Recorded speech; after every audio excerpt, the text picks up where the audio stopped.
নমস্কার, সুরজিৎ মান্না ক্রিয়েশনস চ্যানেলের পক্ষ থেকে তোমাদের সবাইকে সুস্বাগতম। আশা করি তোমরা সকলে ভালো এবং সুস্থ আছো।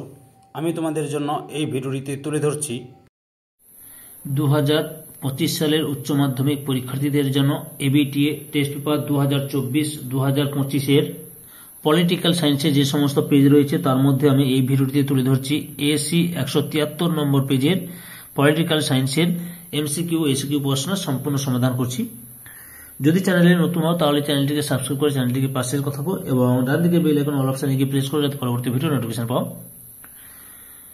এর আগে আমি যে সমস্ত পেজগুলো ছেড়েছি এসি 1, এসি 57, 93, 115, 133, 144 এই পেজগুলোর সমাধান করে দিয়েছি। তোমরা এই ভিডিওগুলো দেখতে চাইলে আমার চ্যানেলের প্লে লিস্টে গিয়ে দেখে নাও, না হলে এই ভিডিও ডিসক্রিপশনে লিঙ্ক দেওয়া থাকবে, ওখানে ক্লিক করে দেখে নিতে পারো। আলোচনা শুরু করছি। প্রথম প্রশ্ন, ঠান্ডা লড়াইয়ে দুই মহাশক্তির দেশ হলো অপশান ডিতে সোভিয়েত ইউনিয়ন ও আমেরিকা। 2 নম্বর প্রশ্ন, পঞ্চশীল চুক্তি স্বাক্ষরিত হয় কোন খ্রিস্টাব্দে? অপশান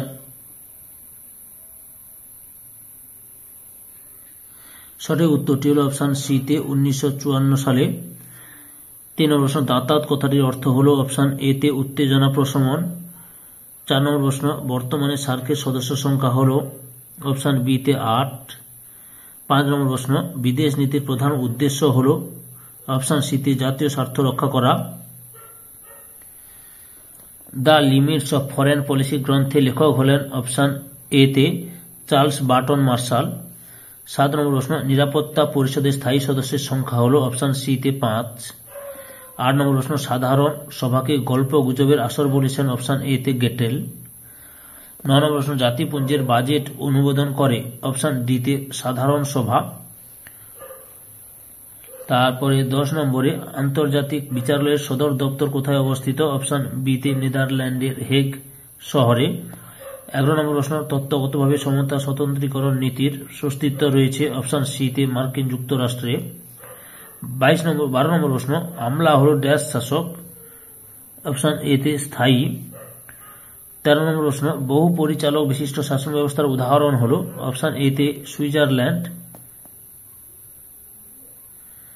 তারপরে 14 নম্বর প্রশ্ন, ব্রিটিশ পার্লামেন্টের নিম্নকক্ষের নাম হল অপশান বিতে কমন সভা। 15 নম্বর প্রশ্ন, বিচার বিভাগের স্বাধীনতা আধা অলীক কাহিনী ছাড়া কিছুই নয় কথাটি বলেছেন অপশান বিতে অ্যালান বল। তারপরে হচ্ছে 16 দাগে দ্বিকক্ষ বিশিষ্ট আইনসভায় প্রথম চালু হয় অপশান সিতে ব্রিটেনে। 17 নম্বর প্রশ্ন, রাষ্ট্রপতি কর্তৃক রাজ্যসভায় কতজন সদস্য মনোনীত হন? অপশান এতে 12 জন। 18 নম্বর প্রশ্ন, রাজ্যপালকে সোনার খাঁচায় বন্দী পাখি বলেছেন অপশান সিতে সরোজিনী নাইডু। 19 নম্বর প্রশ্ন, লোকসভায় নির্ণায়ক ভোট বা কাস্টিং ভোট প্রদান করার ক্ষমতা রয়েছে অপশান সিতে অধ্যক্ষের। 20 নম্বর প্রশ্ন, বিধানসভায় দুটি অধিবেশনের মধ্যে সময়ের ব্যবধান থাকে অপশান সিতে 6 মাস। 21 নম্বর প্রশ্ন, গ্রাম পঞ্চায়েতের মেয়াদের কার্যকাল হল অপশান সিতে 5 বছর। 22 নম্বর প্রশ্ন, জেলা পরিষদের কার্যনির্বাহী আধিকারিক হলেন অপশান সিতে ডিএম। তারপরে 23 নম্বর প্রশ্ন, পৌরসভার নির্বাচিত প্রতিনিধিদের বলা হয় অপশান সিতে কাউন্সিলর। তারপরে 24 নম্বর প্রশ্ন অর্থাৎ লাস্ট প্রশ্ন, কলকাতা মিউনিসিপ্যাল কর্পোরেশনের প্রশাসনিক প্রধান হলেন অপশান বিতে মেয়র। 2 দাগে নিম্নলিখিত প্রশ্নগুলির অতি সংক্ষিপ্ত উত্তর দাও। বিকল্প প্রশ্নগুলি লক্ষণীয়। প্রথম প্রশ্ন, ঠান্ডা যুদ্ধ বলতে কি বোঝো? উত্তর, দ্বিতীয় বিশ্বযুদ্ধের পরবর্তীকালে প্রত্যক্ষ যুদ্ধে লিপ্ত না হয়েও ধনতান্ত্রিক দেশ আমেরিকা যুক্তরাষ্ট্র ও সমাজতান্ত্রিক দেশ সোভিয়েত রাশিয়ার মধ্যে যে পারস্পরিক দ্বন্দ্ব, রেষারেষি, উত্তেজনাপূর্ণ সম্পর্কের সৃষ্টি হয়েছিল তা ঠান্ডা লড়াই বা ঠান্ডা যুদ্ধ নামে পরিচিত। অথবা মার্শাল প্ল্যান কত খ্রিস্টাব্দে পাস হয়েছিল? উত্তর, মার্শাল প্ল্যান আমেরিকার উদ্যোগে 1947 সালে পাস হয়েছিল। 2 দাগে ন্যাটো কথার পুরো অর্থ কি? উত্তর, ন্যাটো কথার পুরো অর্থ নর্থ আটলান্টিক ট্রিটি অর্গানাইজেশন। অথবা ছায়াযুদ্ধ কাকে বলে? উত্তর, যখন একটি বৃহৎ শক্তি যুদ্ধে প্রত্যক্ষ অংশ না নিয়েও অন্যভাবে যেমন অস্ত্র, রসদ ও তথ্য দিয়ে এক পক্ষকে বিশেষ করে দুর্বল পক্ষকে সাহায্য করে তাকে ছায়াযুদ্ধ বলে। 3 নম্বর প্রশ্ন, গ্লাসনস্ট বলতে কি বোঝো? উত্তর, গ্লাসনস্ট শব্দের অর্থ মুক্ত চিন্তা বা স্বচ্ছতা। দীর্ঘদিনের একদলীয় এবং বদ্ধ শাসনে জনগণের মনে যে ক্ষোভের সঞ্চার হয়েছিল তা দূর করার উদ্দেশ্যেই গ্লাসnost নীতি গৃহীত হয়। তারপরে 4 নম্বর প্রশ্ন, কে প্রথম সার্ক গঠনের প্রস্তাব দেন? উত্তর, বাংলাদেশের প্রাক্তন রাষ্ট্রপতি জিয়াউর রহমান প্রথম সার্ক গঠনের প্রস্তাব দেন। অথবা কোন প্রেক্ষাপটে জোট নিরপেক্ষ আন্দোলন গড়ে ওঠে? উত্তর, জোট নিরপেক্ষ আন্দোলনের যাত্রা শুরু হয় 1955 সালের এপ্রিল মাসে ইন্দোনেশিয়ার বান্দুংয়ে অনুষ্ঠিত এক সম্মেলনের মাধ্যমে।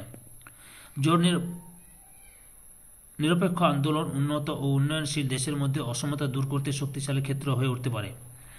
5 নম্বর প্রশ্ন, 1998 সালে পরমাণু বোমা বিস্ফোরণের সময় ভারতের প্রধানমন্ত্রী কে ছিলেন? উত্তর, 1998 সালে পরমাণু বোমা বিস্ফোরণের সময় ভারতের প্রধানমন্ত্রী ছিলেন অটল বিহারী বাজপেয়ী। 6 নম্বর প্রশ্ন, কিউবার সংকট কবে দেখা দেয়? উত্তর, কিউবার ক্ষেপণাস্ত্র সংকট দেখা দেয় অক্টোবর 1962 সালে।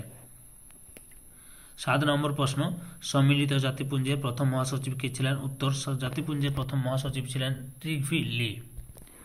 অথবা শান্তির জন্য ঐক্যের প্রস্তাব বলতে কি বোঝো? উত্তর, শান্তির জন্য ঐক্য প্রস্তাব 1950 সালে জাতিপুঞ্জের গৃহীত একটি প্রস্তাব। এই প্রস্তাবে সাধারণ সভাকে আন্তর্জাতিক ক্ষেত্রে শান্তি ও নিরাপত্তা প্রতিষ্ঠার ব্যাপারে ক্ষমতা দেওয়া হয়েছে। 8 নম্বর প্রশ্ন, জাতিপুঞ্জের কোন সংস্থাটিকে বিশ্ব পার্লামেন্ট বলে অভিহিত করা হয়?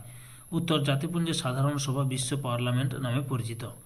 অথবা অর্থনৈতিক ও সামাজিক পরিষদের একটি বিশেষজ্ঞ সংস্থার নাম লেখ। উত্তর, অর্থনৈতিক ও সামাজিক পরিষদের একটি বিশেষজ্ঞ সংস্থার নাম হল জাতিসংঘ। 9 নম্বর প্রশ্ন, ইউনেস্কো এর পুরো নাম লেখ। উত্তর, ইউনেস্কো এর পুরো নাম হল United Nations Educational, Scientific and Cultural Organization. অথবা WHO এর একটি কাজ লেখ। উত্তর, WHO এর একটি কাজ হল বিভিন্ন দেশে বিশ্ব জনগণের স্বাস্থ্য সংক্রান্ত বিশেষজ্ঞ প্রেরণ করে পরামর্শ দান। 10 নম্বর প্রশ্ন, বিশ্ব শান্তি প্রতিষ্ঠার পথে দুটি প্রতিবন্ধকতা উল্লেখ করো।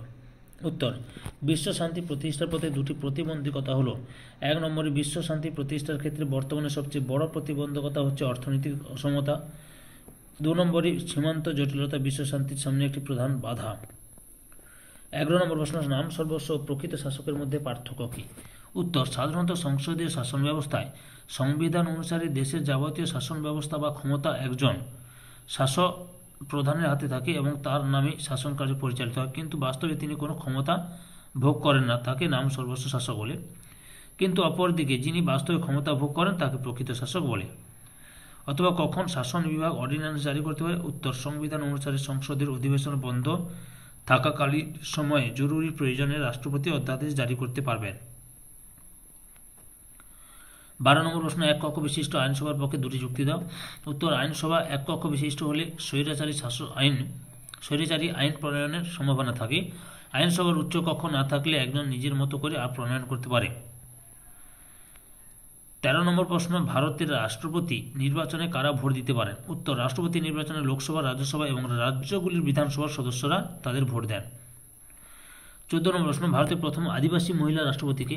উত্তর, ভারতের প্রথম আদিবাসী মহিলা রাষ্ট্রপতির নাম হল দ্রৌপদী মুর্মু।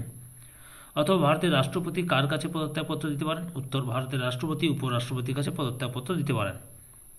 15 নম্বর প্রশ্ন, পৌরসভার আয়ের যে কোনো দুটি উৎস লেখ।